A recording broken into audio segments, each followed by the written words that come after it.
Hello, welcome.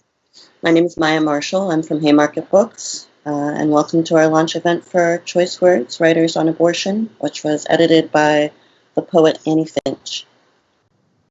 This landmark literary anthology of poems, stories, and essays takes back the cultural conversation on abortion. We hope you'll take this opportunity to learn about each of these authors and to pick up a copy of the book that 20 years in the making collects essential voices that renew our courage in the struggle to defend reproductive rights. Right now at haymarketbooks.org, you can buy your copy at a 30% discount and receive a complimentary ebook. This evening we'll hear from our readers, followed by a panel discussion, after which we'll take some questions from you. And tonight we're going to hear from Nanny Finch, Desiree Cooper, Soniah Kamal, and Alexis Quinlan. Nanny Finch is a poet and editor of Choice Words, Writers on Abortion, and her pieces in the book are She Did Not Tell Her Mother and An Abortion Day Spell in Two Voices. Desiree Cooper is a writer and producer of the short film The Choice, and her piece is First Response. Soniah Kamal is author of Unmarriageable, and her contribution to Choice Words is The Scarlet A. Lastly, Alexis Quinlan, poet and educator, whose contribution to the book is regarding choice. Welcome, Nanny Finch.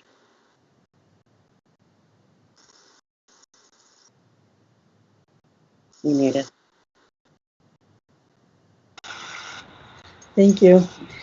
This is a very exciting day, the birth of this book, even though it is happening online. I actually think this is wonderful because the goal of the book is to widen the conversation nationally, internationally, and to really make it clear that abortion is a central issue, not only in the individual lives of the people who have children and have abortions, but also for politics all around. It's a central human freedom issue, and reproductive autonomy is irreplaceable as something that affects all about us, our minds, bodies, heart, wills, and spirits. So I started editing this book after I had an abortion of my own, and I looked and could not really find literature to help me to process that experience. There were a couple of great poems that I knew, Lucille Clifton's poem and Gwendolyn Brooks's poem about abortion. Both of them are in this book. And other than those little glimmers of light, I could not find the literature that I needed to support me.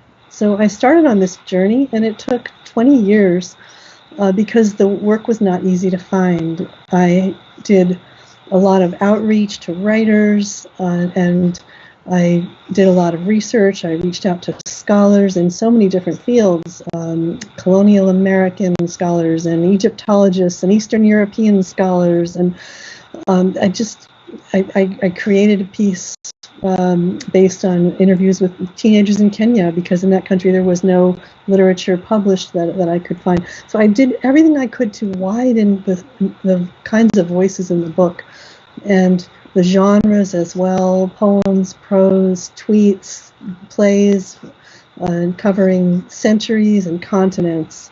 The oldest piece here goes back to the 1600s, and there are 6 continents represented. And it brought home to me how widespread this is, and also how culturally determined it is, the experiences that we have about abortion. There are so many different kinds of approaches here. And I think the biggest takeaway for me was that we can make it whatever we want to be. We can make abortion be the kind of experience that we choose, because we really have freedom over this. And I think a lot of us don't understand that. We feel as if there's a religious or ethical or social or cultural burden that comes along with it inevitably. And you look at this book, you start reading the stories, you see that is really not the case. So I'm often asked about, the experience of editing it and what stuck with me the most. I would say for me it might have been the feeling that I was giving permission to so many to tell their abortion stories that they were not able to even write before, let alone publish. And when I look at the people in the book who said to me, I didn't know how to write this story before, but the existence of this anthology gave me permission. And 20 years to write it or to edit it seemed like a long time while I was in the middle of it. And at one point I almost gave up. I just thought, well, this is dragging on. It's taking forever. I just don't know, why should I bother to finish this, really? I've already edited a lot of anthologies. I wasn't really keen to do another. I got a lot of other projects going on. Then Brett Kavanaugh was confirmed. That just did it for me. I got such a fire under my ass. I am finishing this book. This is something I can do, and this will make a difference.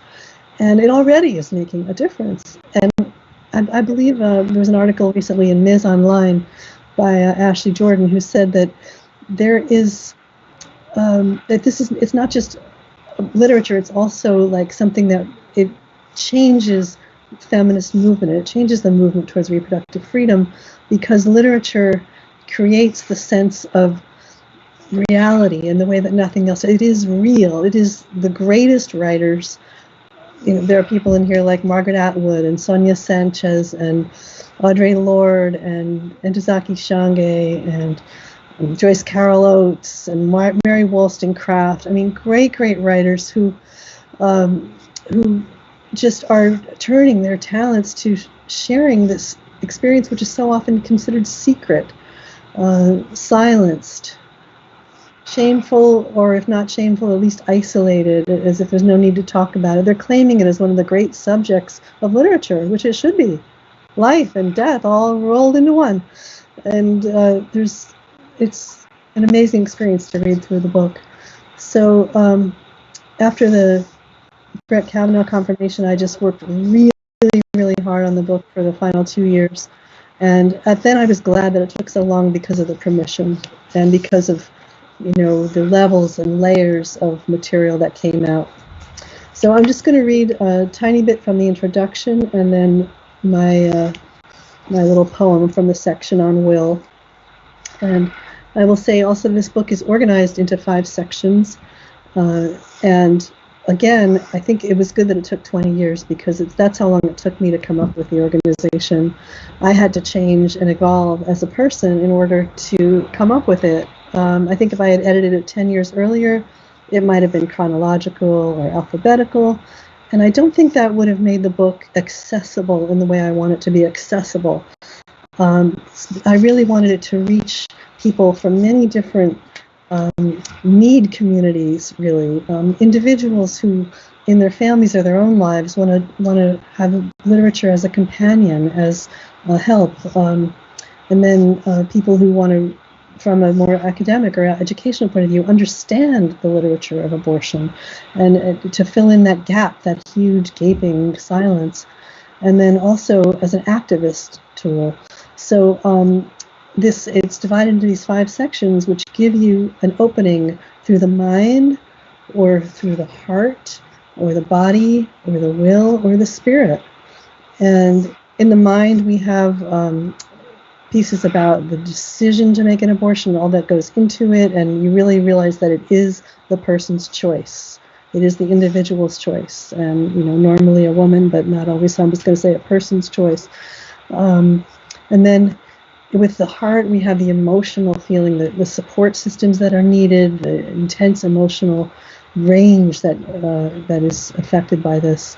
And then the body, the will, the political and personal will involved, and then the spirit, which is something that is very close to my own heart and is a part of the abortion experience that we don't really hear about much from the left or from the pro-choice community, how important it is to have a spiritual context. And I looked hard for pieces that would provide that, and I'm really happy to have some beautiful pieces in here from that perspective. So that's the point of my poem, which I will close with. It's called An Abortion Day Spell for 2 Voices. And we have the voice of the mother and then the voice of the embryo, fetus, child, baby, whatever you want to call it. I think that it's very important that everyone who's having this experience use the words that they want to use for what's happening. So I'm going to actually read it twice because it's a spell, and it helps to repeat them. An abortion day spell for two voices. As I turn your blood back to the earth, I am life, you are death, and we kiss through the fire that is my freedom's birth. By the womb of our love's endlessness, as you turn my blood back to the earth, I am death, you are life, and we kiss as we move through the deep, giving forth to the web that is love-woven bliss by the fire that is our freedom's birth. And you have the mother's voice in regular font, then the baby in italics, and then the last stanza is a combination of the two, which really reflects for me my experience of what it was like to come to terms with my own abortion. So one more time, an abortion day spell for two voices. As I turn your blood back to the earth, I am life, you are death, and we kiss through the fire that is my freedom's birth. By the womb of our love's endlessness, as you turn my blood back to the earth, I am death, you are life, and we kiss as we move through the deep, giving forth to the web that is love-woven bliss by the fire that is our freedom's birth. Thank you. Thank you, Annie. And welcome, Desiree.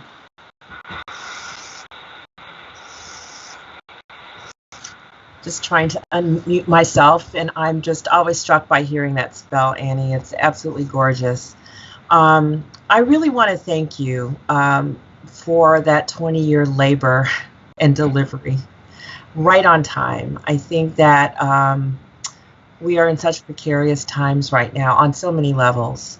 And I think about how hard it must be to make these choices in this particular moment, where the world is so upside down.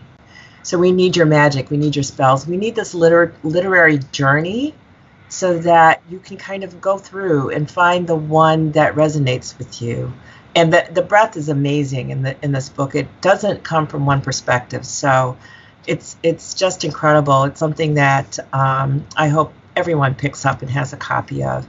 And thank you, Haymarket Books, for making this possible, getting behind us 1,000%. Go to their website and make sure you get a copy. You will not regret. This is a beautiful, beautiful book. And thank you for including me in it. I'm quite honored.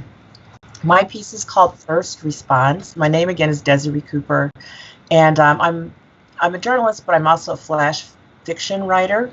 And so this is a piece of flash that I'm going to read for you. First Response. The moment we read the stick, some of us buckled on the bathroom floor. Having only bled once, we thought it was impossible. Having bled forever, we shook our graying heads and thought, this is no miracle. Susan, who at 14 still slept with her favorite doll, bit back the tears and started packing her bags. We knew our mothers would not believe us. Abby bought a ticket to New York to secretly take care of it. We locked ourselves in the bathroom sobbing while the kids banged on the door. Mommy, please, come out. For some of us, 3 healthy children were enough. For others, 1 special needs child was one too many. One day, we would have many children. One day, decades later, we would still be child-free. The ultrasound technician drew in a deep breath and did not let it out. We feared a perfect baby. Undecided, we waited too long. Decisive, we were instantly clear about what to do. We were happy about it until we weren't. We borrowed cash from our friends so that it wouldn't show up on the insurance bill. We had no insurance. We had insurance, but the DNC was covered only for miscarriages. Brittany's college roommates threw her a baby shower with vodka served in sippy cups. Our aunt said, "You're lucky you won't be butchered in someone's basement like I was." Lynn was dropped off by her stepfather along with her suitcase and her cat. We called in sick at the firm even though it was tax season. Mary spoiled her and pushed her out of the car. "You better have dinner ready tonight and your fat ass better not still be pregnant." The bus, a cab, the heat, a bike, the snow, the traffic. We were late, but we made it. We were 2 hours early because we couldn't sit at home alone. In the waiting room, we would not return a gaze. Our men held us tightly. Jan nervously fiddled with the ring from her make-believe fiancé. We were by ourselves and puffy-faced. Diane was already showing every time she seemed to show a few weeks earlier. One couple argued with the receptionist. They had driven from another state but didn't know about the 24-hour waiting period. Some of us let tears river while others slumped in pink chairs and listened to our iPods. We were horrified to be with these people. Full of shame, we fingered a rosary. Full of anger, we cursed God. "Relax." The kind nurse held our hands as the doctor ready. "You're going to be fine." We wondered if anything would be fine again. Annie quaked. The doctor took off his mask and said, "I'm not doing this. You're not ready."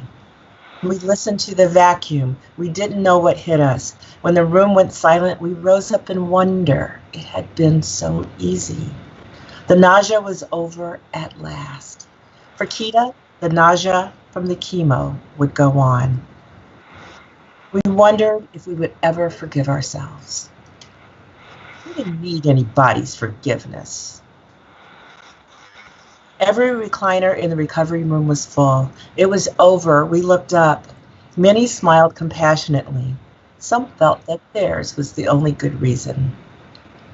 Liz, who still had 3 AP exams, didn't know who she was anymore. We wanted to hold hands. We wanted to get the hell away from these losers. We wanted to cocoon in our beds. We longed for our mothers. Some lovers promised, "We'll try again when I get a job." Cindy wouldn't have to cancel her Paris vacation. Carrie forgot to ask if she could hustle that night. We realized how much our husbands loved us. Jenny had to wait until Child Protective Services came to pick her up. We were relieved that our grandchildren wouldn't see our swelling stomachs. Joyce didn't have sex until she was married 8 years later. Trish went back to work like nothing happened. We made a donation every anniversary. We were pregnant with memory for the rest of our lives. We never thought about it again. Thanks. Thank you, Desiree. What a perfect encapsulation of the ages and classes and possible backgrounds of all the people who are represented in this book. Thank you for that reading. And welcome, Sonia. Hi, everyone. Thank you so much, Annie, for your hard work and putting together this fabulous anthology, which is going to be so helpful for women today, tomorrow, and really going on forward. Haymarket Books for publishing it, and Maya for your editorial skills also. And thank you so much, all the contributors who are with us in spirit here today and online. And I am predominantly a novelist. I write personal essays also, dabble in poetry, and my piece, The Scarlet A, is set in Pakistan, and it is nonfiction, and the story of 3 girls who happen to belong to the same high school class, and it so happened that they do not know of each other, but they found some reason to tell me about their stories, and And in writing their stories down, I chose to use the reenactment form. I thought that would be the closest to their voices, telling their stories as they told me. And I hope I have been able to do justice to their voices, because premarital sex and any pregnancy and abortion is illegal in Pakistan. Premarital sex is a crime punishable by a jail term. So these women are not able to come out with their stories. So to carrying their voices was a huge responsibility for me. I'm going to read the reenactment of the first girl's story. The essay is split into each girl's story with her year given, and they all connect at the end because they don't know they're from the same high school class, but I happen to know that. So the Scarlet A. The following reenactments are based on separate and extensive interviews from one high school class in Pakistan. The women agreed to share their experiences under the condition of pseudonyms. Amna, 1995. Hours after arriving home in Lahore for summer break from college in America, I told my mother I had to go to the store to buy sanitary napkins, my decoy. I drove to a pharmacy in another neighborhood and purchased 2 pregnancy tests with cash scrounged up from the insides of old handbags. My boyfriend in college in America, Mike, and I had used a condom from a dispensary in the girls' dorm bathrooms. I was pregnant. Sarai, my best friend, came over immediately. "Can you and Mike get married?" she asked. Sarai was married, the ultimate goal for good girls. I certainly did not want to get married just because I was pregnant. In the Bollywood films I'd grown up on, an unwed pregnant girl always commits suicide to save her family's honor. But life is not a movie. Pre-Mike, I was a virgin in a committed relationship of 5 years with my Pakistani paramour, Q. One weekend, Q had paid me a visit from his college. Perhaps because 5 years seemed testimony of everlasting love, and because we planned to marry, we had sex. Also, what happens in America stays in America, and so Pakistani girls learn the art of subterfuge in order to survive what, in other cultures, are simply rites of puberty: dating, kissing, sex. Soon after, I discovered Q was cheating on me. Although Islam forbids premarital sex for both genders, Sarai consoled me that, quote, boys will be boys, unquote, and that I was Q's one true love. This double standard upset me, so I cast off the shackles of purity, honor, and reputation and broke up with him. A few months later, I'd started dating Mike because if boys could be boys, then why couldn't girls be girls? I had 2 options: abortion or adoption. I can't abort, I told Fatma. I don't want to. I was roughly 2.5 months gone. My due date was December, which meant back in college and winter break. I would secretly carry the baby to term while at college, not return to Pakistan during winter break, and instead deliver the baby and give it up for adoption. Under this plan, I would not get to keep my child, but I was determined to someday have a relationship. I slept soundly for the first time in a long while, only to awake the next morning to pandemonium.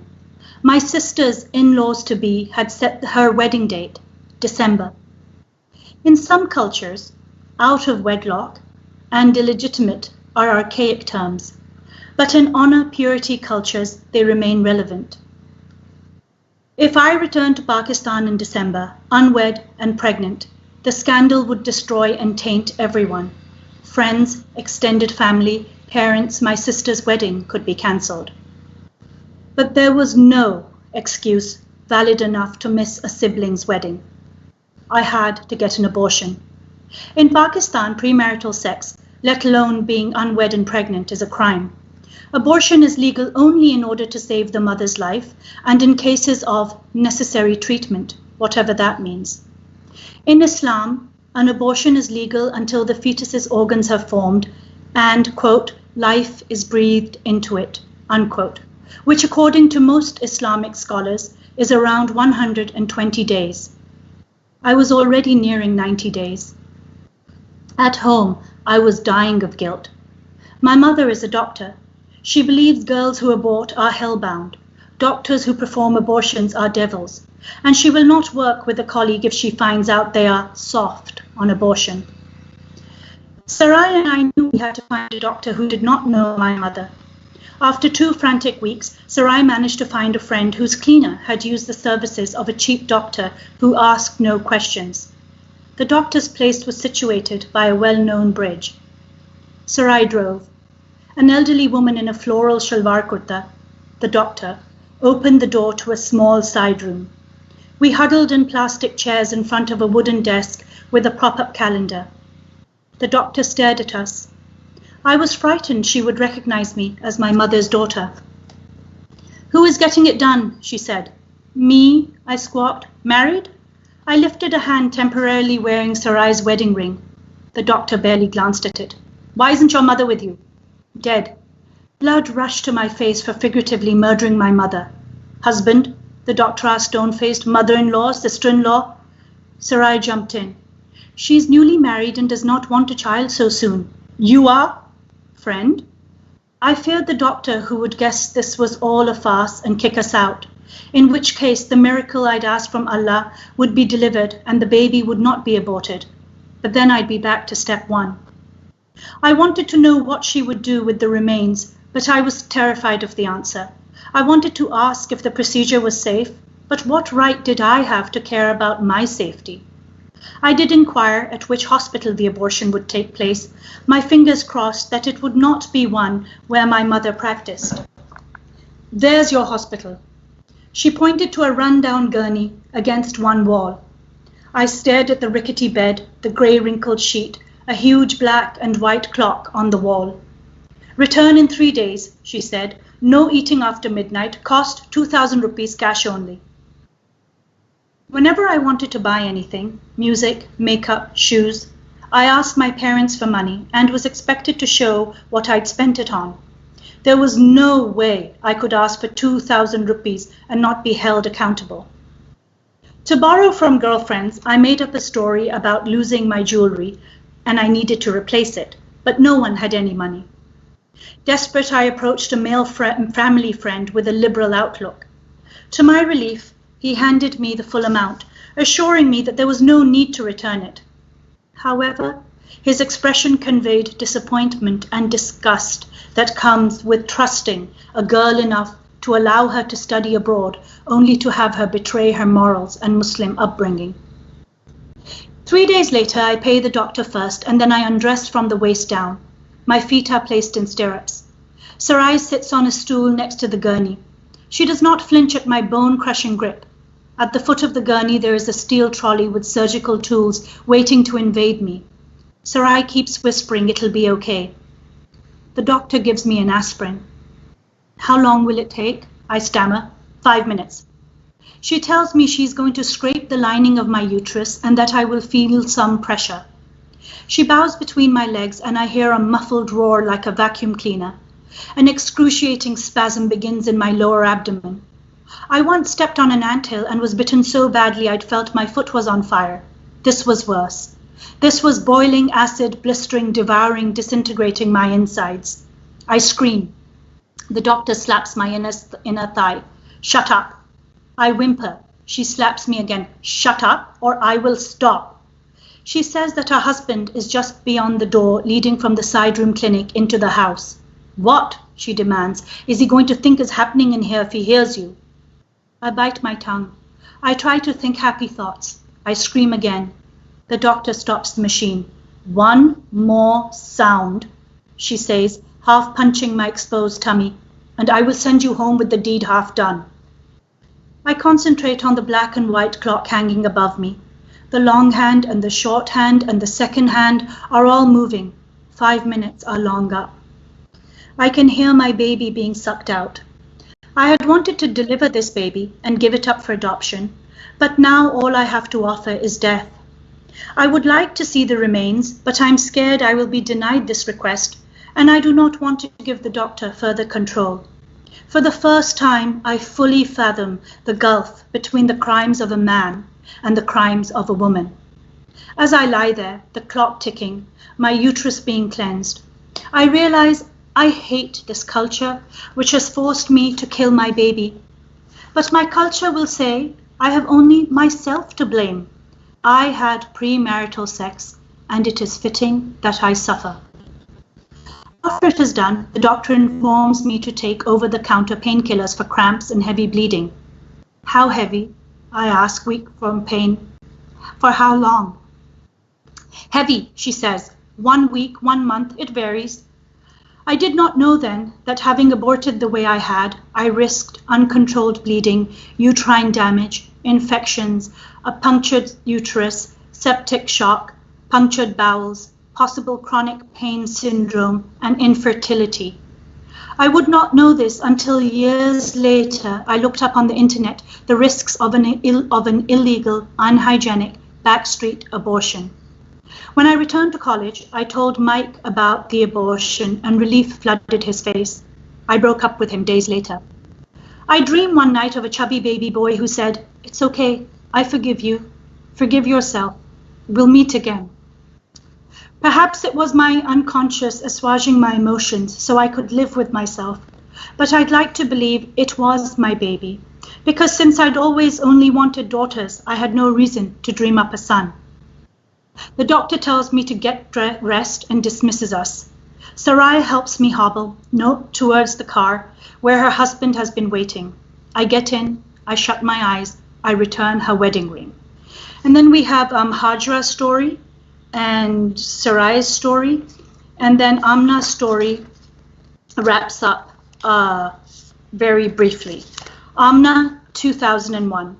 In Pakistan, married women routinely have abortions. These abortions are often performed for financial reasons or to space out children or as birth control or because boys are preferred. My married cousin, Hawa, was admitted into the hospital this morning for an abortion, though officially it will be recorded as an appendectomy. She sits propped up against pillows from home on a comfortable hospital bed in her private room. She looks fresh, as if she's come back from a spa. I think what a difference anesthesia and painkillers can make. My mother and my cousin are opening plasticware and the room is flooded with the comforting smell of soup. I thought my mother was against abortion for any reason. Perhaps my mother has softened her stance. Perhaps now I can come clean. Now I can tell my mother about my ordeal. Ummi, I say, do you know about this doctor by this bridge who used to, maybe still does, perform abortions? My doctor mother makes an ugly face. That woman performs illegal abortions. She is a disgrace. She should be put away. I sputter that Hawa's abortion should also be a disgrace since her pregnancy did not endanger her life. Hawa and her mother are used to brazen me harboring hatke or far from the norm opinions and ignore my statement.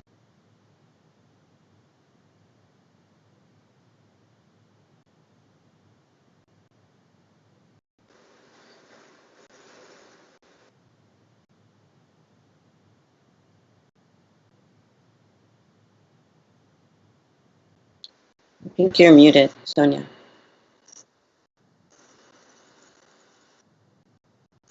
Sonia, I think you're muted.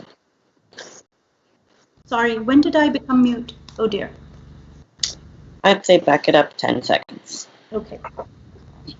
I sputter that Hawa's abortion should also be a disgrace, since her pregnancy did not endanger her life. Hawa and her mother are used to brazen me harboring hatke or far from the norm opinions and ignore my statement. My mother asks how I know about the woman by the bridge. Because I went there. I want to scream. I went there in order to save our family from disgrace. I want to tell my mother everything, but I don't. I don't want to witness the censure in her eyes for the unwed me, even as she spoons love into my married cousin's mouth.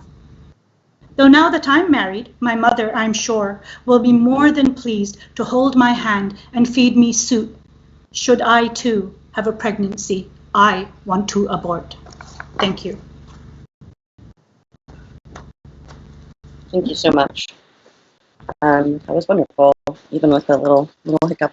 And thank you for carrying those stories to us. Thank you. Yes. Welcome, Alexis. Thank you. Hi, I'm Alexis Quinlan. I want to thank you very much, Maya and Haymarket. This is great that this happened. And Annie, you are just a hero to me, in pulling this together and letting me, do a little bit of help last year.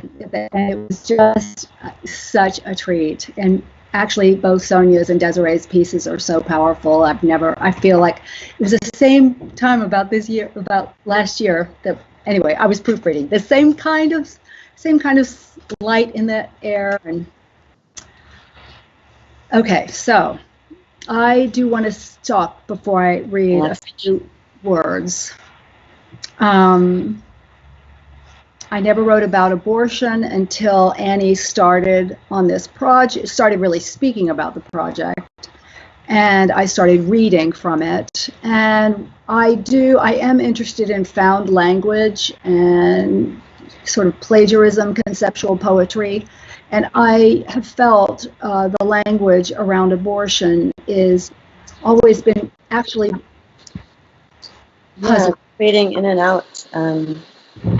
I'll lean forward. Okay. So, can you hear this? I can hear you. No. Yes? I just didn't know or yes. Yes.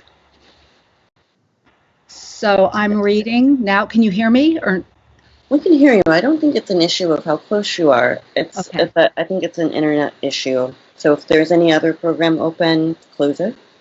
And then maybe we'll just be dealing with the delay. Yeah, I think I pretty much shut down everything. I will I'll force a few quits. Anyway, so I was disturbed. I've always been disturbed about the language around choice. And I did want to steal some language back. I never understood how the anti-choice people got to call themselves pro-life, not only because many choose abortion so we can save our own lives, You're but still also fading in and out. I'm not sure why. Okay. I don't have a solution. You should. I wonder if it's possible to have you call in with a phone. Oh, okay. Well, let's try it. Yeah, keep going. I'll try. So I was concerned about the idea about pro-life because so many of us choose abortion so we can live our own lives. And because there's so many anti-abortion people, and I have known these activists, are pro-Second Amendment and pro-war. And this brought me to the other linguistic puzzle, which is the slogan for the United States Army that was used in ads from 1980 to 2001. It is "Be all you can be," and I had always worried about it. So, regarding choice, be all you can be. You can be all. You can be. You who? You can be all you. Be. You can.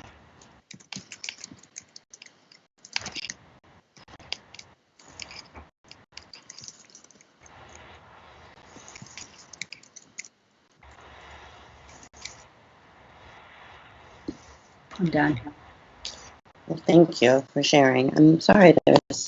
Apparently it's fine on the feed, but not so much here. Oh. That's what matters. It's fine on the feed. So here we go. I'm going to pose these questions, and I think what will work is to have you sort of jump in, or we can go around robin and tag back to whoever spoke before you. So this section will be 15 minutes. Abortion is affected by the intersections of numerous social categories. How does this book address issues of race and racism, gender, class, nationality, and differing abilities in its stories and poems? Annie, I see you shaking your head. Does that mean you can't hear me? I can't hear you. Okay, what I'm going to do is type the question into the chat since it's working on the feed, and we'll go from there.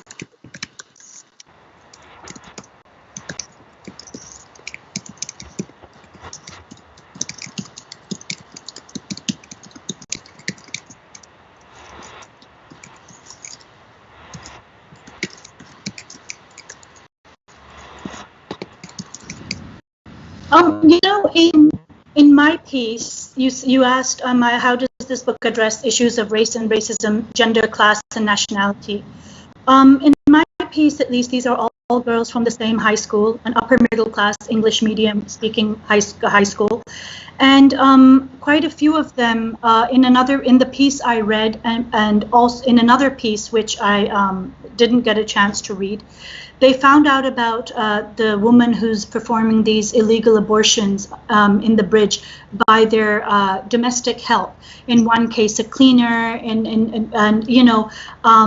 one case, someone's mother took their domestic help to the woman under the bridge, and that's how someone else hears.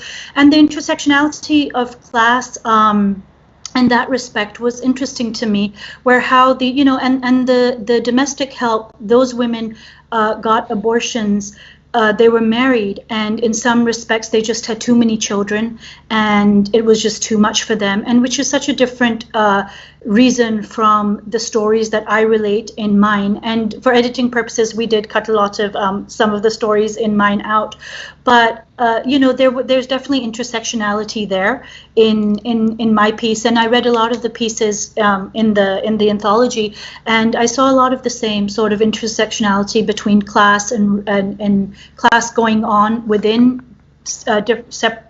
essays, but also across essays. I saw a lot of intersectionality between different class, different countries, different cultures, about abortions which people did not, women did not necessarily want, but ended up getting.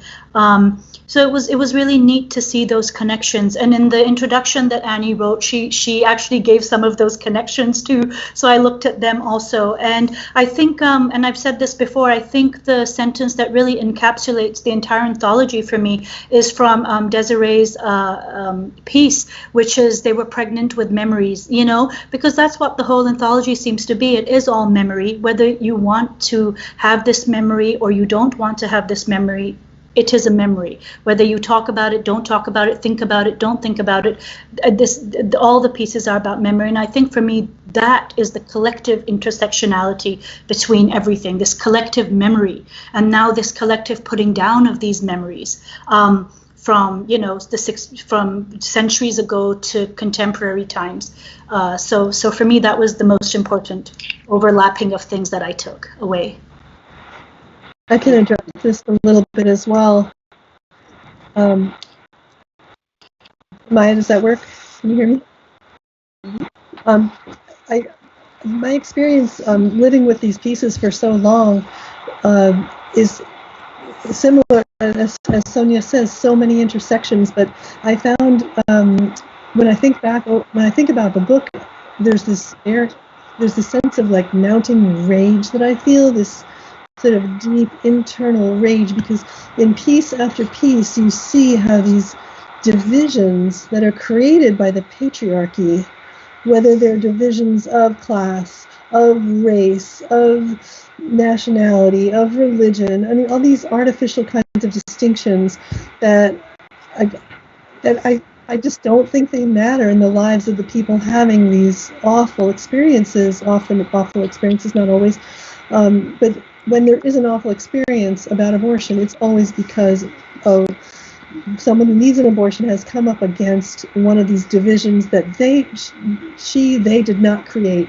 but they have to suffer because of. And it just creates this rage in me, and it also creates a sense of the identity or the connection between all these different divisions, whether it is race, religion, class, nationality, education, just all these different divisions that are so basically meaningless, and you realize that they're all coming from the same fucking place, And that really, it just comes home because you just see it over and over and over.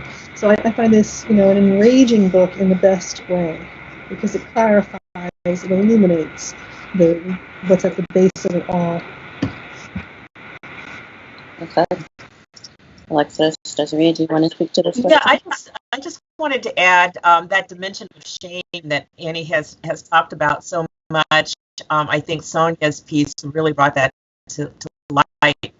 And it doesn't matter, it almost doesn't seem to matter what a woman's circumstance is. I mean, I think that's kind of the most amazing thing about this collection, that it really is quite diverse in terms of the reasons why, the century that you're in, the economic circumstances that you're in, if you're married or unmarried, if you are, whatever your ethnicity is. Shame cuts across all of those, and how a woman is making the choice and juggling the shame, or not. If they don't have it, they are, I think, one of the precious few. But there are many women who don't. And so I think that's where the empathy for the piece, the anthology really brings out that layer that really makes this such a hard decision to make for many and to live with for others. I do want to add also in that what struck me with so many of the pieces were how was the whole concept and role of decision making. How many women got to make their own decisions, and the emotional aftermath of that.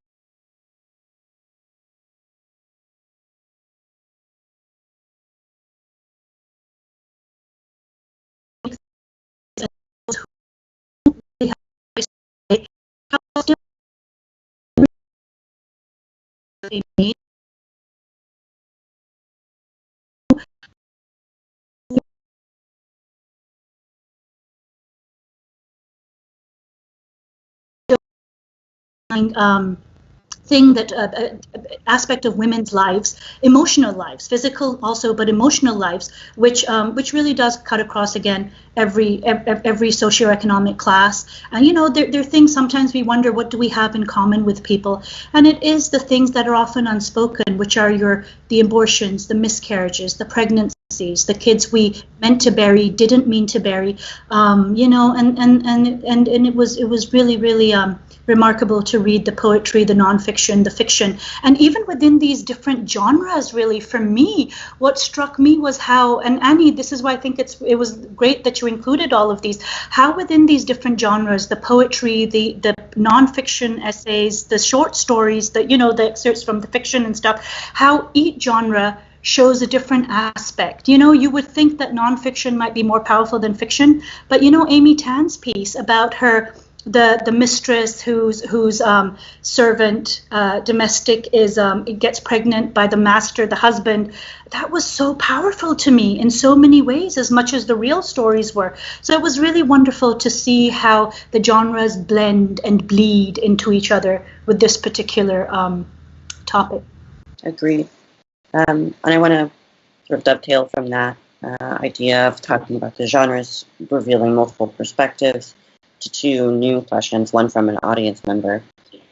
Why is this book important now, given what's happening with reproductive justice in this moment where folks are trying to capitalize on COVID-19 as a way to block abortion access? And then the question from the audience member is, does this book have any contributions from abortion providers, either legal or illegal?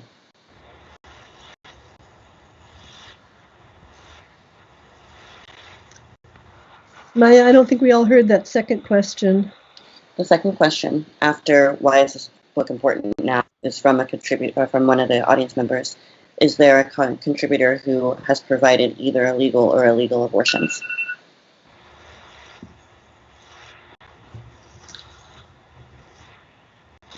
Is there a contributor who has provided abortions? Yes, there's a wonderful piece by a doctor, Sylvia Ramos Cruz, called Abortion is Healthcare, from her perspective as a doctor. Yeah, and there's another, at least one other as well. I'm not sure if it's Susan Richmond, maybe there are at least 2 doctors in there. And also quite a few amazing pieces about that really center on doctors, on midwives, on healthcare providers, and some from the whole spectrum, like we heard in Sonia's piece, that horrible doctor who was not helpful really at all to that young girl having that life-shaping experience. So there are quite a few like that, but then on the other end of the spectrum, doctors who are heroes, heroines. Gloria Steinem's piece in the book is about how she had an abortion at the age of 19 or whatever, and the doctor said to her, in return, you have to promise me one thing. This was the 1950s, totally illegal. And the doctors in those periods and times come off, of course, as heroes as often as not. But he said to her, promise me one thing, you have to do something important with your life. Which kind of places it like we have Gloria Steinem's career. We have him to thank for that. So that's to that question. And maybe others want to address that before we get to the other question. So just thank you for answering that questions about the contributors. There are many iterations of legal and illegal abortion providers in this book. And so for the rest of us, the rest of the panel, could you speak to why this book is important in this moment? I'll just start, and I can't wait to hear from everybody, but I'm so glad it happened. And I think it reminded me about the Jane Collective. Did you cover that? I mean, the Jane Collective was actually women learning how to give abortions, which I hope we don't need to start anymore, but we might need to start the Jane Collective again, and I'll be happy to get involved, frankly. I also, about the politics of this, it's almost unbelievable.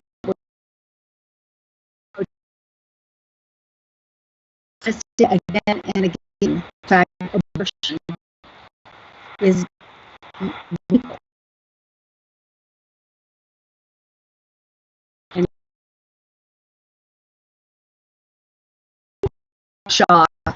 The past 3 years have been a huge shock to our collective system, and I think that to deny the normality of abortion, which this volume so shows us how normal it is, how many people go through it, how many reactions there are to it, is really to live a huge lie that we're part of. And as you say, that patriarchal lie.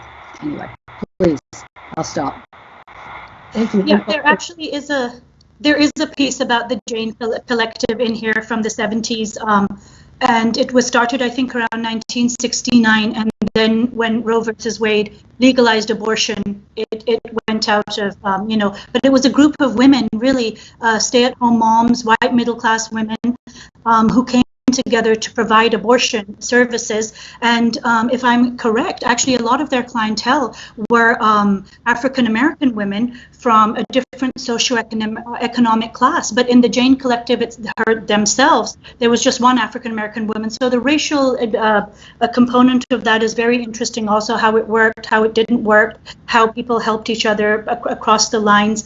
But yeah, in terms of today, I mean, for countries like Pakistan or countries where abortion is premarital sex is taboo and a sin and absolutely not done, supposedly. And then if you get pregnant in those circumstances, this book is very, very relevant, and things seem to remain the same, don't seem to change. But in terms of America, I was just looking the other day that the thing that helps women the most is easy access to abortion services or reproductive rights services. And what is going on is that with them closing in so many states, Ohio, Iowa, etc., so many of the places for accessibility, so where you could, where you had a 12-mile distance, you now suddenly have, like something in Texas, I think 200 miles or so. I mean, when you think of everyone can, even in the Jane Collective time, the rich upper middle class women would fly to London, I believe, to get their abortions. And, for people who can afford it, there will still be that sort of easy access, like in Pakistan for married women who can trundle in, as we saw in my last bit, and get an abortion. But it's the women who, who might be socioeconomically in hardship and stuff, for them to get the car to travel, the gas to travel, the time off work to travel. It's disastrous. It's disastrous. So.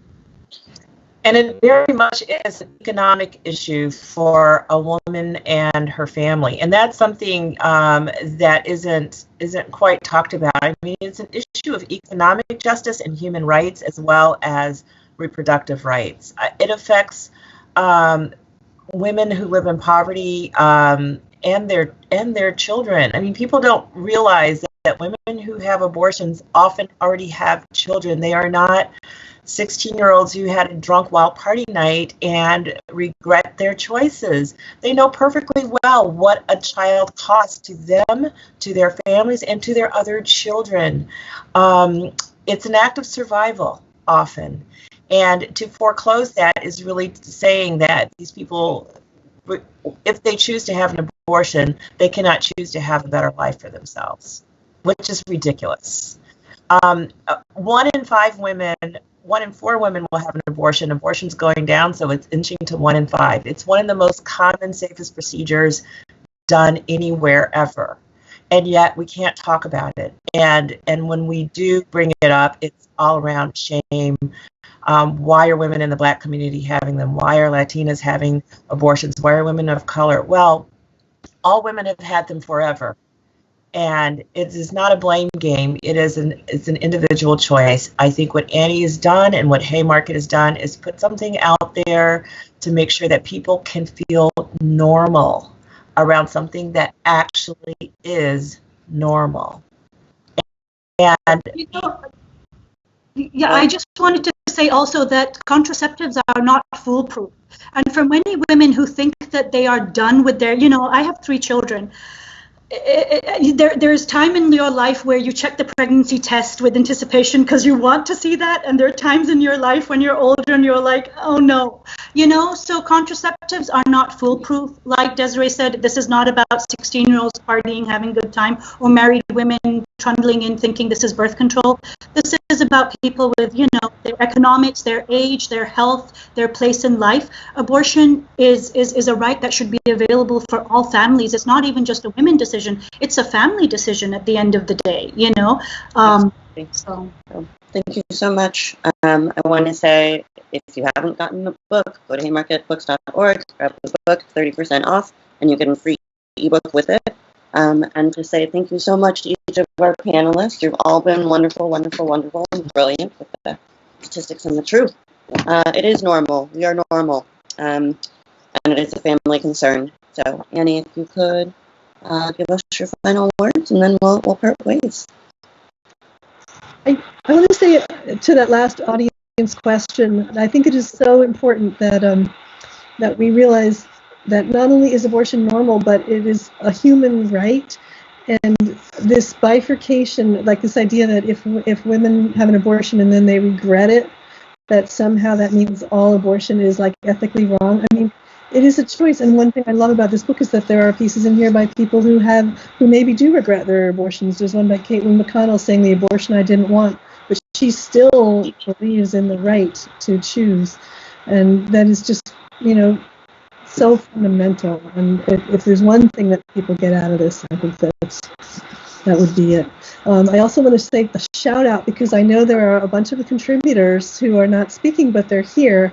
So I just want to have a round of applause for the contributors who are listening to this call. Wonderful, wonderful people. The technology didn't work to hear from you, but here is to you. So, thank you all so much. And Haymarket has been amazing to work with. I also want to say that. I love Haymarket, the way they're you all treating this book, Maya. You've been amazing to work with, and you're seeing the book as I think what it is, which is potentially a real change agent.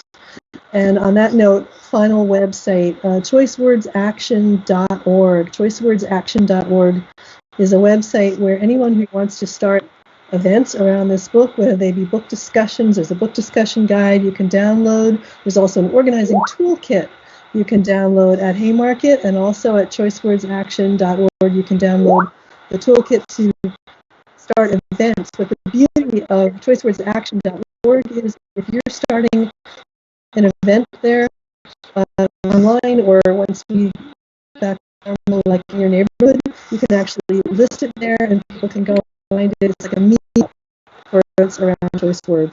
So I hope everybody checks that out, choicewordsaction.org.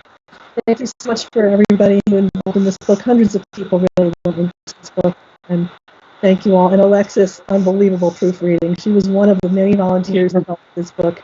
You're a genius. And Maya as well. I mean, it's fabulous for putting this together. Thank you so much. And it's a wonderful book. I hope you all get your copies, and I'm so pleased to see you all in person. Take care.